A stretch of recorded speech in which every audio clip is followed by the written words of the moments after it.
As usual, we start the speed test with no apps running in the background and the phones in airplane mode connected to the same Wi-Fi network.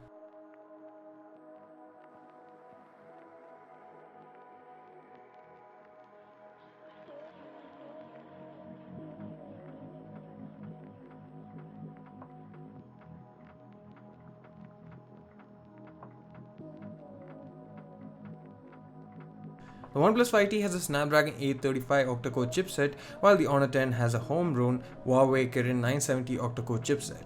They both have 128 gigs of internal storage, however the 5T that we have here is the 8 gig variant, while the Honor 10 comes in a single 6 gig RAM variant, so the 5T has a slight edge there.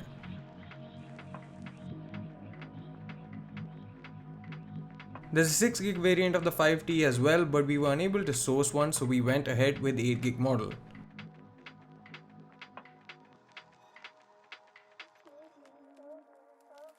Despite having to use the on-screen key and having to swipe up first then minimize the app, the 5T keeps the lead well through the games and social media apps as well.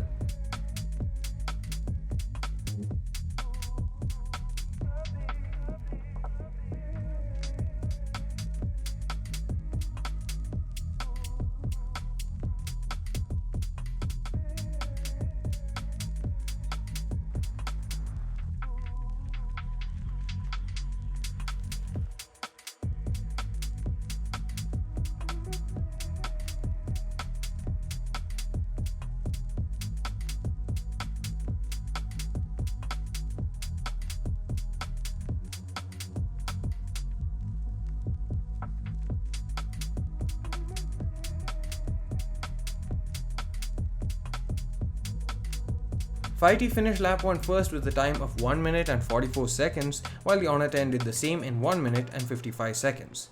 The OnePlus 5T is redrawing Minion Rush from memory while the Honor 10 finishes lap 1. We are opening the apps in reverse order to test how well the phones can keep apps in memory. The Honor 10 and 5T both were able to keep all apps in memory, which also points to the processor being more capable on the 5T, which gave it the lead in the first lap in the first place. The 5T completes lap 2 with a total time of 2 minutes and 7 seconds, while the Honor 10 did it in 2 minutes and 17 seconds. 10 seconds slower, which is a pretty tangible difference. Perhaps the gap would have been a tad bit smaller with equal RAM, but not a big difference nonetheless. While these tests show the true power of the phones in day-to-day lives, the phones won't be tested as much and may not be that much different in terms of speed. You can find the purchase links for both the smartphones from the link in the description below. Thanks for watching this video. See you again in the next one.